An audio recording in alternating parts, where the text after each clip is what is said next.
Hello friends, welcome to our YouTube channel.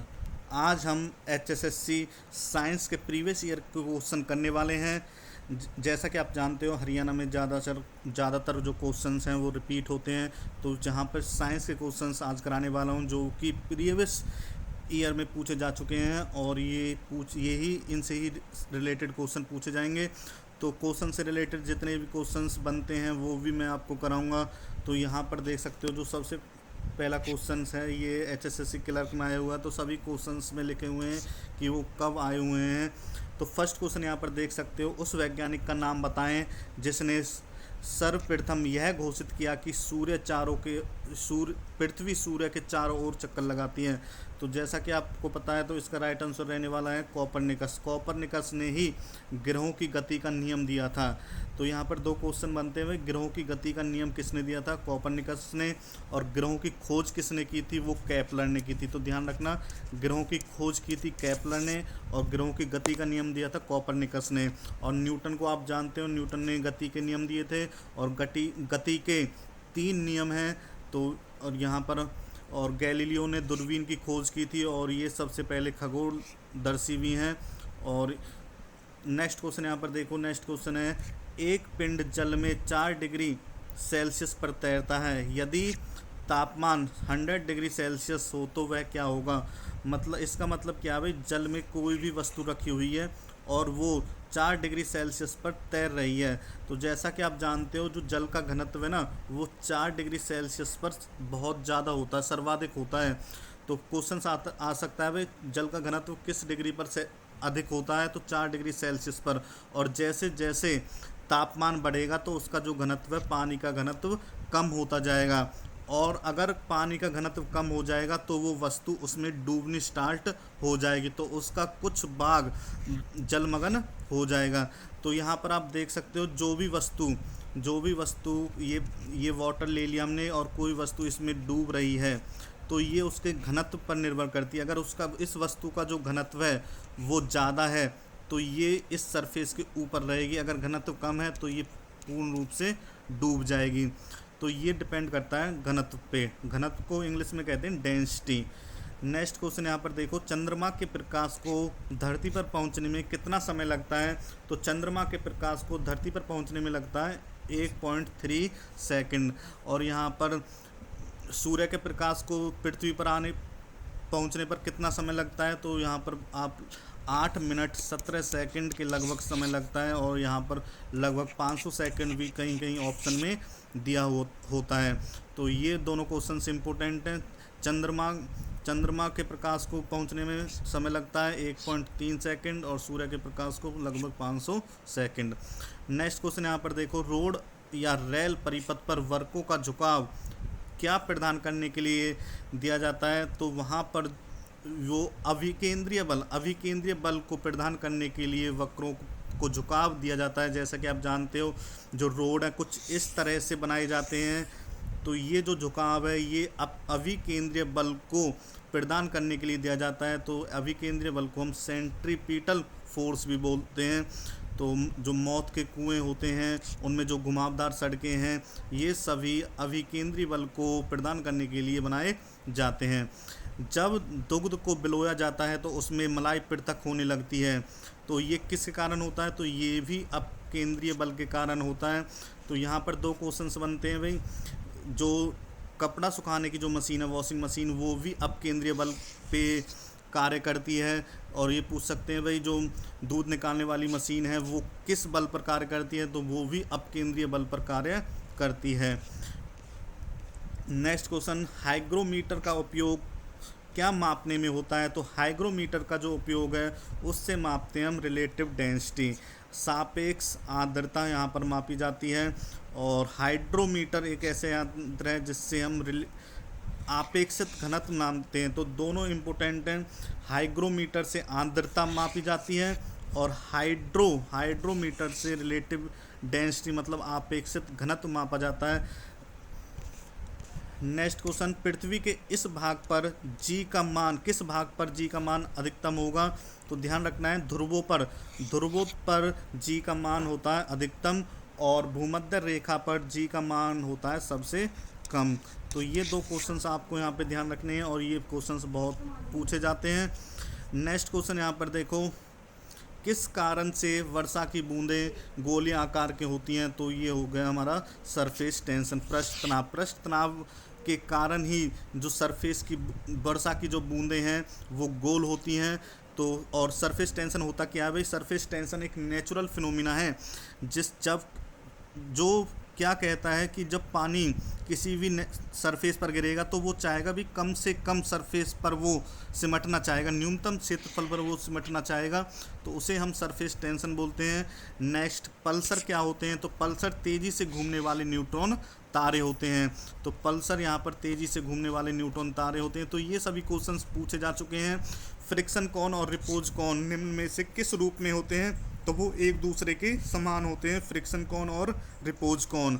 Next question, निम्न में से किस द्रव का घनत्व सबसे कम होता है? तो इन चारों ऑप्शंस में से पेट्रोल का जो घनत्व है वो सबसे कम होता है। जैसा कि आप जानते हो जो पेट्रोल है, पेट्रोल पानी के ऊपर तैरने लगता है तो इसका जो घनत्व है वो कम होता है। किस प्रक्रिया से लालटेन और लैंप की बत्ती से तेल ऊपर चढ़ता है? तो ये हमारा केशित्व के कारण जो लालटेन है या लैंप की बत्ती है उसकी बत्ती पर तेल ऊपर चढ़ता है। और इसके कुछ उदाहरण है, फाउंटेन पेन भी इसी सिद्धांत पर कार्य करता है, ब्लोटिंग पेपर जो स्याही को सोखता है वो भी इसी सिद्धांत पर कार्य करता है, और पानी में पौधों में पानी का जड़ से पत्तों तक पहुंचना, तो ये सभी जो उदाहरण हैं ये केशित्व के उदाहरण हैं। तो इसमें से कोई सा भी उदाहरण आ सकता है भाई, ये किस सिद्धांत पर कार्य करते हैं? तो ये केशित्व के द्वारा पानी को ऊपर ले जाते हैं और ऐसे तेल को ये ऊपर ले जाते हैं। नेक्स्ट, सहती और ऊर्जा के बीच किसने संबंध स्थापित किया? तो सहती का मतलब होता है द्रव्यमान, द्रव्यमान का मतलब यहाँ पर मास और एनर्जी जो रिलेशन है वो आइंस्टीन ने दिया था। और मास एनर्जी रिलेशन क्या होता है? E=mc²। तो ये बहुत बार पूछा गया क्वेश्चन। तो मास एनर्जी रिलेशन होता है E=mc², और इसका एक अन्य नाम भी है सापेक्षता का सिद्धांत। तो ध्यान रखना है, सापेक्षता का सिद्धांत या द्रव्यमान और ऊर्जा के बीच जो संबंध है वो E=mc² है। और यहाँ पर आप देख सकते हो रदरफोर्ड ने परमाणु और प्रोटॉन और परमाणु नाविक की भी खोज की थी। जो न्यूक्लियस है, न्यूक्लियस की खोज रदरफोर्ड ने की, प्रोटॉन की खोज रदरफोर्ड ने की, इलेक्ट्रॉन की खोज तो यहाँ पर देख सकते हो ईंट पर नाच। तो इलेक्ट्रॉन, प्रोटॉन और न्यूट्रॉन।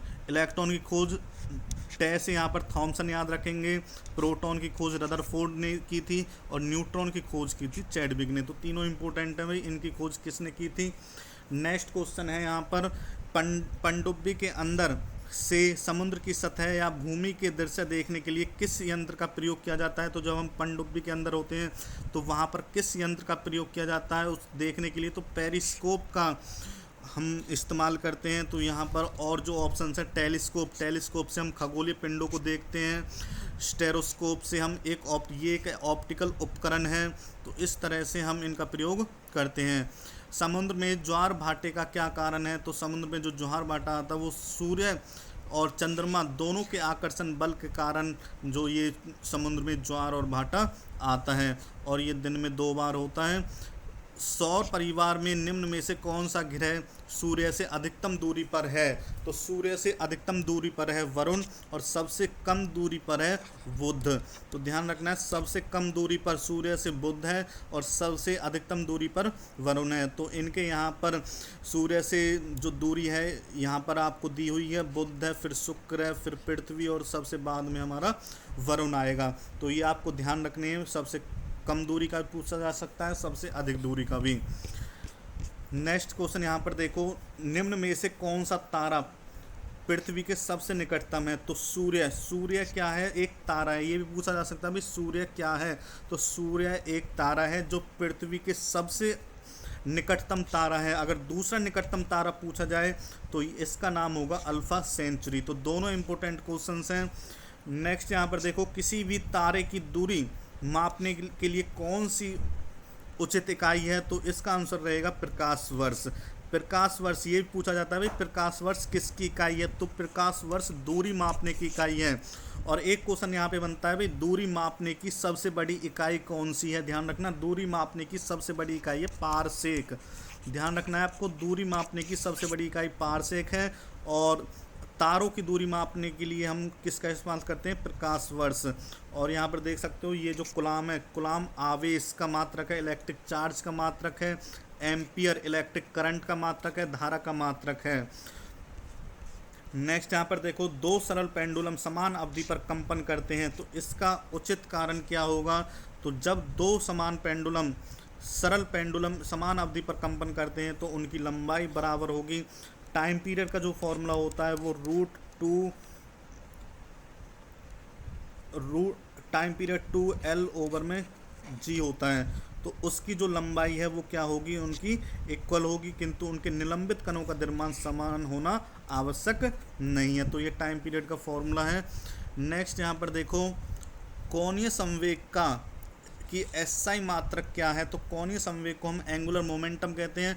खाली मोमेंटम आए तो उसे डिनोट करते हैं हम, मोमेंटम को डिनोट करते हैं एम, पी से P इक्वल होता है MV, तो ये हो जाएगा किलोग्राम मीटर पर सेकंड।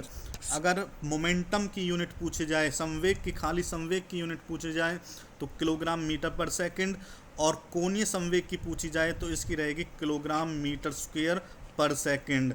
और इसका जो फॉर्मूला रहता है कोणीय संवेग का वो इसे डिनोट करते हैं L से, और इसका फॉर्मूला रहता है m ओमेगा r स्क्वायर, जो ओमेगा यहाँ पर एंगुलर वेलोसिटी होती है।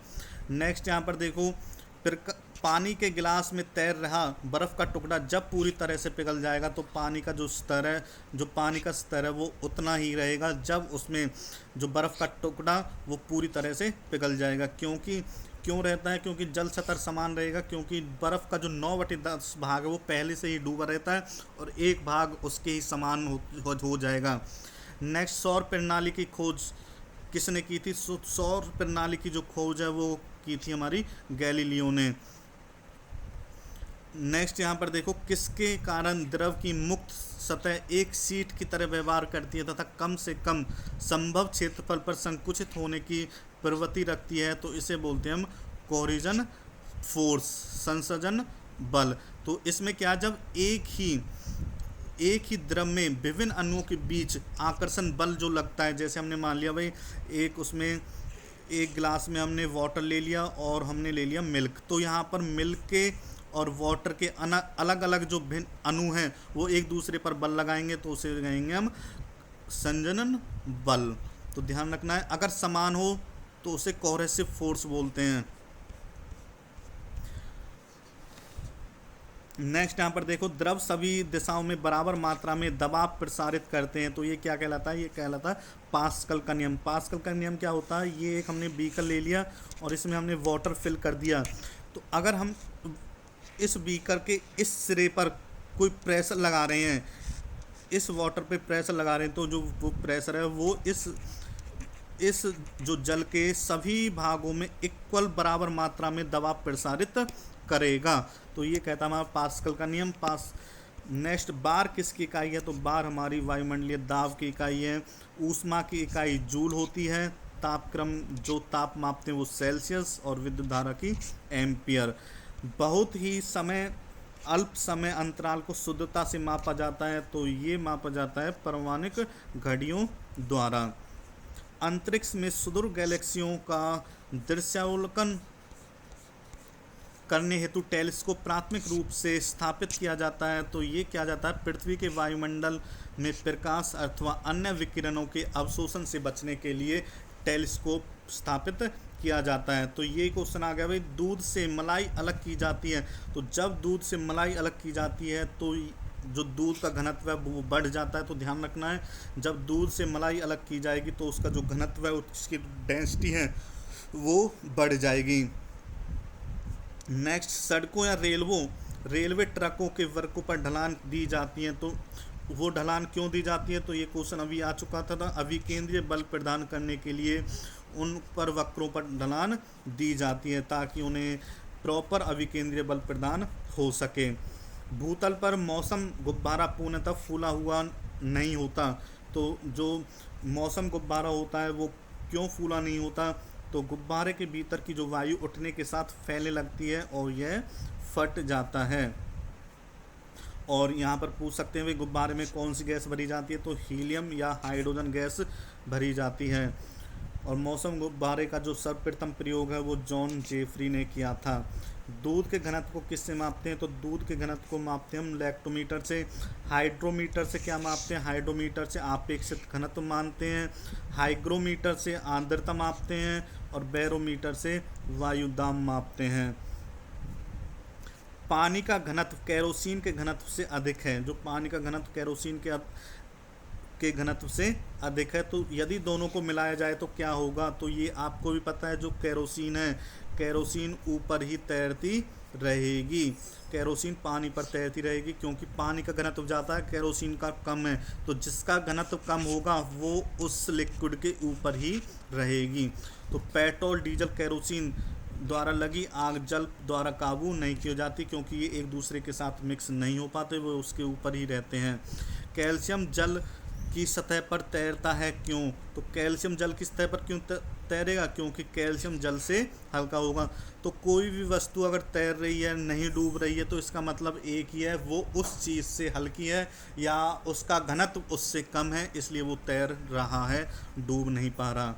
पानी का घनत्व कितना होता है? तो पानी का घनत्व होता है 1 ग्राम पर सेंटीमीटर क्यूब। तो घनत्व का की एसआई मात्रक भी पूछ सकते हैं। तो घनत्व की एसआई मात्रक होता है ग्राम पर सेंटीमीटर क्यूब। दाब किसकी इकाई है? तो दाब की इकाई क्या है? तो दाब की इकाई है पास्कल। न्यूटन किसकी इकाई है? न्यूटन है हमारी फोर्स की इकाई, ठीक है। जूल हमारी ऊष्मा की है और कैलोरी भी हमारी ऊष्मा की है। जूल हमारी कार्य और ऊर्जा की है। जूल कार्य और ऊर्जा की सेम इकाई है जूल। ऊर्जा के एक अनवीकरणीय स्रोत का उदाहरण है। अनवीकरणीय स्रोत का मतलब है जिन्हें दोबारा से नहीं बनाए जा सके, जिन्हें हजारों करोड़ों वर्ष बनने में लगते हैं। तो वृक्ष को बनने में 2-4 साल ही लगते हैं, हवा, जल, तो ये हमारे नवीकरणीय स्रोत हैं। इन्हें हम दोबारा से प्रयोग कर सकते हैं। लेकिन कोयला को बनाने में हमारे हजारों वर्ष लग जाते हैं। पृथ्वी के अंदर ये बनाए जाते हैं, तो इसलिए ये हमारे अनवीकरणीय स्रोत हैं। जल का क्वथनांक कितना होता है? तो जल का जो बॉइलिंग पॉइंट है वो 100 डिग्री सेल्सियस होता है और जमनांक, फ्रीजिंग पॉइंट होता है 0 डिग्री सेल्सियस।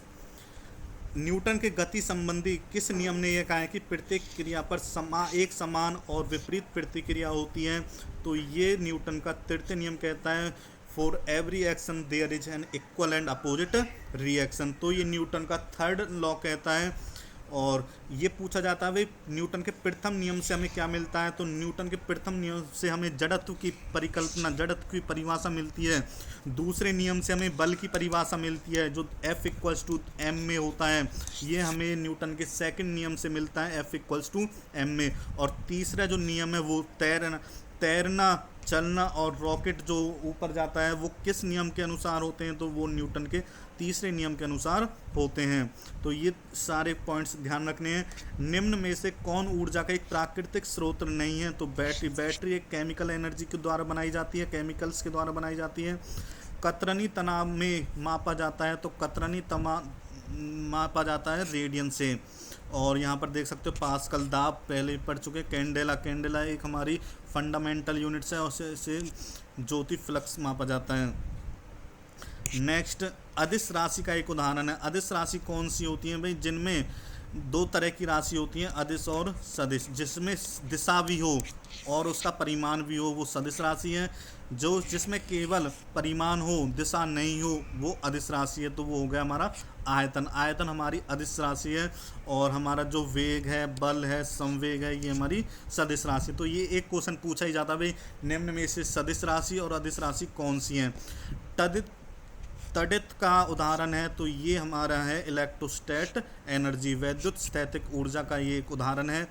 नेक्स्ट, निम्नलिखित में से किस प्रकार की ऋजु रेखीय रेक्टेंगुलर मतलब है लीनियर, एक ही रेखा की गति का उदाहरण है? तो एक ही रेखा में कौन सा चलता है? आप यहाँ पर देख सकते हो कैरम बोर्ड हमारी इधर उधर मूव करती है जो, और एक गेंद का उछलना या लट्टू का घूमना। तो जब गेंद उछलेगी तो वो ऊपर की तरफ ही जाएगी, एक ही दिशा में गति करेगी, ठीक है। तो ये एक रेक्टेंगुलर रेक्टिलिनियर का उदाहरण है एक गेंद का उछलना। सूर्य की बाहरतम परत कहलाती है, तो सूर्य की जो बाहरतम परत है वो कहलाती है हमारी कोरोना। निम्न में से कौन सा क्षयकारी बल है? क्षयकारी बल का मतलब है जो किसी भी चीज़ को नष्ट करता हो। तो घर्षण बल, घर्षण बल क्या करता है? वो विरोध करता है गति का, गति का क्या करेगा? विरोध करेगा, और इसलिए इसे क्षयकारी बल के नाम से जाना जाता है। पृथ्वी को कोई धूमकेतु और क्षुद्र ग्रह से बचाने के लिए पृथ्वी का रक्षक कौन है? तो पृथ्वी के रक्षक के नाम से जाना जाता है बृहस्पति को। तो बृहस्पति इम्पोर्टेंट क्वेश्चन है। बृहस्पति धूमकेतु व क्षुद्र ग्रहों से पृथ्वी की रक्षा करता है। और शुक्र को आप जानते हो पृथ्वी की जुड़वा बहन कहते हैं शुक्र को, और मंगल को हम धरती पुत्र के नाम से जानते हैं। पवन की गति किससे मापी जाती है? तो पवन की गति मापी जाती है एनीमोमीटर से। ध्यान रखना है, हाइग्रोमीटर से पहले भी आ चुके हैं बहुत बार। अपेक्षित आर्द्रता मापते हैं, ठीक है। बैरोमीटर से वायुमंडलीय दाब, हाइड्रोमीटर से अपेक्षित घनत्व। एक प्रकाश वर्ष किसका मात्रक है? अभी बताया था, दूरी का मात्रक है। और एक प्रकाश वर्ष में कितने किलोमीटर होते हैं? तो 9.5 × 10⁻12 किलोमीटर होते हैं। तो वैल्यू ध्यान रख लेनी है, 9.5 × 10⁻12 किलोमीटर। नेक्स्ट, सूर्य क्या है? तो ये क्वेश्चन पहले ही पूछा जा चुका है। सूर्य एक तारा है, और पृथ्वी के सबसे निकटतम तारा भी सूर्य है, और दूसरा तारा प्रोक्सिमा सेंचुरी है। नेक्स्ट, पृथ्वी में से किस ग्रह का कोई उपग्रह नहीं है? तो शुक्र का कोई भी उपग्रह नहीं है। तो बुध और शुक्र का कोई भी उपग्रह नहीं है। पृथ्वी का केवल एक उपग्रह है चंद्रमा, और मंगल के 2 उपग्रह हैं, फेमोस और डिमोस, और डिमोस सबसे छोटा उपग्रह है। एक बर्फ और जल से भरे कटोरों को ठीक 0 डिग्री सेल्सियस पर रखने पर उसमें क्या परिवर्तन होगा? तो उसमें कोई भी परिवर्तन नहीं होगा। ध्यान रखना है भाई, बर्फ़ को और जल से भरे कटोरे को 0 डिग्री सेल्सियस पर जब रखेंगे तो उसमें कोई भी परिवर्तन नहीं होगा। एक पत्थर को ऊर्ध्वाधर ऊपर की ओर उठाने की अपेक्षा एक ढलान सड़क पर लुढ़कना संभव होता है। तो ये क्यों संभव होता है? तो यहाँ पर पत्थर लुढ़काने के लिए किया गया कार्य उसे उठाने की अपेक्षा कम होता है। हम लुढ़का आसानी देते हैं, लेकिन जब ऊपर की तरफ फेंकेंगे तो वहाँ पर हमें जान लगानी पड़ेगी। तो क्योंकि वहाँ पर हमें कार्य कम करना पड़ रहा है नीचे की तरफ। ग्रह टिमटिमाते नहीं हैं। ग्रह क्यों नहीं टिमटिमाते? क्योंकि ये पृथ्वी के करीब होते हैं। तो पूछा जाता है भाई ग्रह क्यों नहीं टिमटिमाते? ये पृथ्वी के करीब होते हैं, और जो कि उनका जो प्रकाश है उत्सर्जन वो मामूली सा होता है, और जो ध्यान देने योग्य नहीं है। प्रकाश वर्ष किसकी इकाई है? करा दिया है, दूरी की इकाई है, और पारसेक भी दूरी की इकाई है। तो सेम क्वेश्चन है, प्रकाश वर्ष किसकी इकाई है? दूरी की इकाई है।